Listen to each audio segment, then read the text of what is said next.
Story Today. Saat ini kita akan kembali belajar bersama bahasa Indonesia. Nah, anak-anak, kita masih ada pada bab 1, yaitu menyingkap peristiwa di balik berita.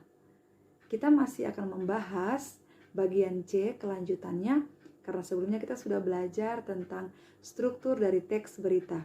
Hari ini kita akan belajar menelaah kebahasaan dari teks berita. Nah, anak-anak, mari kita pelajari hal-hal yang penting dalam menelaah kebahasaan dari teks berita. Ada 5 poin penting. Kita akan mulai. Yang pertama, dalam penulisan teks berita harus memperhatikan penggunaan kalimat langsung dan kalimat tidak langsung. Nah, anak-anak, yang kedua, menggunakan kata kerja mental. Yang ketiga, menggunakan konjungsi temporal. Yang keempat, menggunakan keterangan waktu. Yang kelima, menggunakan bahasa baku. Nah, mari kita mulai untuk bagian yang pertama. Nah, anak-anak, dalam penggunaan kalimat langsung maupun kalimat tidak langsung, tentu dua kalimat ini sangat berbeda. Karena kalimat langsung itu adalah kalimat yang disampaikan apa adanya dari penulis. Kemudian penulis menyampaikan sesuatu secara apa adanya. Artinya begini anak-anak. Ada tokoh yang diberitakan, kemudian pernyataan tokoh itu ditulis oleh penulis. Itu yang dimaksud dengan kalimat langsung. Kenapa? Karena pernyataan itu disampaikan dan ditulis oleh penulis. Kemudian itu bisa kalian lihat dengan sebuah tanda seperti ini. Tanda petik ya, itu menunjukkan kalimat langsung karena disampaikan langsung oleh tokoh yang sedang dibahas dalam berita tersebut. Berikut, untuk kalimat tidak langsung adalah kalimat yang dibahasakan kembali, dalam hal ini dibahasakan kembali oleh penulis berita ya.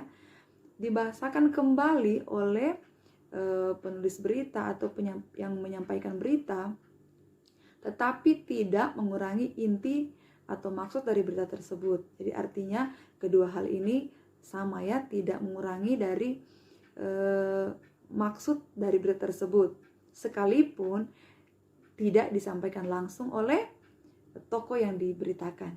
Nah, itu untuk bagian yang pertama. Bagian yang kedua, menggunakan kata mental. Dalam hal ini, anak-anak, kata kerja mental ini ternyata itu kata kerja yang menerangkan aktivitas, mengindrai, dan juga berpikir dan merasa. Nah, anak-anak, di sini di dalam kalimat-kalimat yang diangkat itu melibatkan indera. Indera penglihatan misalnya, indera pendengaran misalnya. Nah, mari kita lihat bukti tekstualnya. Mem akan membacakan untuk kalian semua. Misalnya, pemerintah harus melihat bagaimana perekonomian dari negara kita saat ini. Nah, kata melihat di situ menunjukkan bahwa menggunakan indera penglihatan. Kemudian berpikir, menurut saya, nah, saya mengerti bahwa keadaan perekonomian negara kita saat ini sedang merosot diakibatkan karena nilai tukar rupiah yang mungkin tidak stabil ya. Nah, kata saya mengerti di situ menunjukkan sebuah proses berpikir. Saya mengerti kenapa sampai perekonomian negara kita sepertinya merosot karena ya, berarti melibatkan pikiran untuk berpikir. Next, kita lihat masyarakat Indonesia khawatir dengan keadaan ekonomi saat ini. Nah, kata khawatir di situ juga menunjukkan ada sebuah proses menuju kepada proses merasa khawatir dengan perekonomian yang terjadi saat ini. Itu merupakan bukti tekstual dari contoh kalimat atau kata kerja mental, karena melibatkan mental, emosional dari seseorang. Nah, anak-anak, kita juga akan melihat contoh dari teks kalimat langsung dan kalimat tidak langsung sebelum kita masuk pada poin yang ketiga ya. Untuk kalimat langsung contohnya seperti ini. Musa mendapatkan penghargaan itu karena usahanya untuk melindungi penyu di kepulauan itu. Pria yang kulitnya sudah sedikit terkelupas di sengat panasnya pantai ini tak kuasa menahan rasa harunya bisa mendapatkan penghargaan Kalpataru. Nah, ini merupakan contoh dari kalimat tidak langsung. Kenapa? Karena tidak disampaikan oleh tokoh atau sosok yang diberitakan. Karena kalimat yang disampaikan di situ adalah bagaimana perasaan Musa, yaitu dia tidak mampu mengungkapkan rasa harunya. Seharusnya dia kan menyampaikan rasa harunya seperti apa. Tetapi di sini penulis berita hanya menyampaikan perasaan yang dilihat atau diperhatikan oleh si penulis berita. Nah, artinya ini adalah kalimat yang tidak langsung karena tidak disampaikan langsung perasaannya yang dirasakan oleh tokoh yang sedang diberitakan. Nah, anak-anak, kemudian yang kedua, contoh kalimat langsung. Nah, saya datang tidak bawa apa-apa ke sini. Datang badan masih basah-basah naik pesawat untuk ambil penghargaan. Terima kasih Bapak Presiden, sudah kasih saya penghargaan untuk penyu, kata Musa. Nah, berarti di situ adalah perkataan yang disampaikan langsung oleh Pak Musa dalam hal ini. Nah, anak-anak, sering kalian harus memperhatikan bahwa sebuah tanda yang menunjukkan bahwa itu kalimat langsung ada sebuah tanda seperti ini.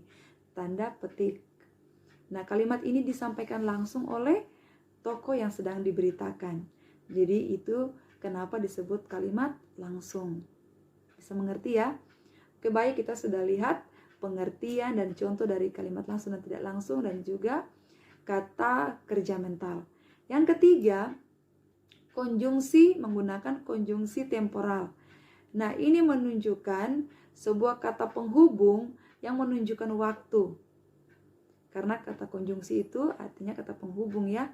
Dalam hal ini konjungsi temporal berarti menunjuk kepada waktu. Kata penghubung yang menunjuk kepada waktu. Nah, mari kita lihat beberapa contoh kata di sini. Yang pertama, lalu. Kemudian, sesudahnya. Selanjutnya, setelah itu, sebelumnya. Ketika, sambil, sebelum, sedari, sejak, selama, semenjak, sementara, seraya, waktu, setelah, sesudah, tak kalah. Nah, kata-kata ini menunjukkan waktu. Coba kita ambil salah satu contoh. Misalnya memilih sedari. Kata sedari ini pernah kalian dengar juga di lagu ya. Sedari dulu. Berarti itu menunjukkan hal yang pernah terjadi sejak dulu. Atau sedari dulu. Selama ini, artinya menunjukkan waktu. Selama ini, entah berapa tahun, 2 tahun, selama ini saya menunggu keputusanmu misalnya. Atau tak kalah saya merasa putus asa, saya datang kepada Tuhan. Nah, itu menunjukkan waktu, artinya ketika waktu dia merasa putus asa datang kepada Tuhan, itu menunjukkan waktu. Kemudian juga setelah itu waktu berjalan terus berputar. Nah, misalnya ya, kita lanjut lagi. Kemudian untuk bagian yang berikut, menggunakan keterangan waktu. Nah, di sini artinya bahwa kata-kata ini menjelaskan waktu di mana peristiwa itu terjadi. Saat peristiwa itu terjadi ya. Contoh kata-kata tersebut misalnya kemarin. Ini menunjukkan waktu ya, kapan itu terjadi. Jadi kemarin saya sakit perut misalnya. Itu menunjukkan peristiwa yang sudah terjadi. Menunjukkan waktu kemarin ya. Biasanya, pernah, sering, sejak, sementara, dahulu, atau juga keesokan harinya, tadi, terkadang. Nah, kemudian sekarang dan juga lalu. Kata-kata itu menunjukkan keterangan waktu di mana peristiwa itu terjadi, kapan peristiwa itu terjadi. Yang terakhir, anak-anak, menggunakan bahasa baku. Nah, bahasa baku ini penting digunakan dalam sebuah teks berita. Kenapa? Karena untuk bisa dinikmati oleh semua kalangan. Karena misalnya ada kalimat baku dan tidak baku contohnya. Kata tidak itu merupakan kalimat atau bahasa baku sesuai dengan standar bahasa Indonesia. Tapi yang tidak baku itu seperti enggak. Kalau enggak itu hanya dipahami oleh orang-orang yang ada di Indonesia bagian barat. Misalnya di Jakarta, di Jawa misalnya, atau juga Indonesia bagian tengah. Kalau misalnya kita di bagian tengah juga Sulawesi, ya jarang ya mendengar ada kata enggak, tapi biasanya kalau misalnya di Manado pakai kata nyanda. Nah, itu kan tidak mungkin semua orang bisa mengerti. Jadi gunakanlah bahasa yang baku. Nah, anak-anak, bahasa yang baku ini adalah bahasa yang sesuai dengan kaidah kebahasaan Indonesia. Nah, apa itu arti kaidah? Dalam KBBI atau Kamus Besar Bahasa Indonesia, itu merujuk kepada asas hukum. Hukum artinya sesuatu yang dibuat, aturan yang dibuat. Dan kata lain artinya aturan yang sudah pasti. Berarti tidak bisa dirubah. Itu sudah diatur dan itu pasti. Kemudian itu yang menjadi, kata lain juga, itu yang harus diikuti. Menjadi seperti panutan begitu. Tidak boleh lagi dirubah. Harus, mau tidak mau harus diikuti. Contoh dari kata-kata baku, misalnya kata apotek, itu baku. Tapi kalau yang tidak baku itu apotik. Nah, saya ingin membeli obat di apotik. Nah, itu kata yang tidak baku. Tapi saya ingin membeli obat di apotek. Itu betul. Itu sesuai dengan standar bahasa Indonesia. Misalnya lain lagi, misalnya Februari. Itu betul sesuai dengan standar. Tetapi yang tidak sesuai atau kata tidak baku, Februari. Nah, itu yang sering muncul ya. Kemudian Mem ingin melihat kata-kata lain juga seperti silakan. Nah, silakan itu bahasa baku. Yang tidak baku, silahkan, pakai ada hanya. Nah, ini kadang-kadang beda-beda tipis ya, kita tidak bisa membedakan. Tapi bagus lewat pembahasan kali ini kita bisa mengerti, oh ternyata ini kalimat baku, ini kalimat yang tidak baku, atau ini bahasa baku, ini bahasa yang tidak baku. Kemudian ada contoh lain lagi, memang contoh satu lagi ya. Sekadar. Nah, kalau bahasa yang tidak baku, sekedar.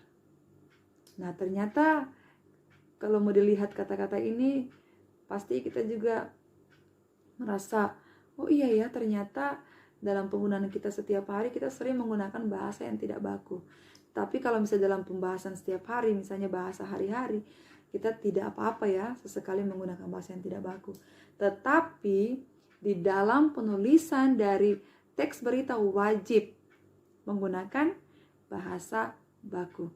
Jadi sekali lagi, di dalam kaidah kebahasaan dari teks berita kita harus memperhatikan yang pertama menggunakan kalimat langsung dan tidak langsung. Yang kedua, menggunakan kata kerja mental. Yang ketiga, menggunakan konjungsi temporal. Yang keempat, menggunakan keterangan waktu. Dan yang kelima, menggunakan bahasa baku. Nah, semoga ini bisa dipahami. God bless you all.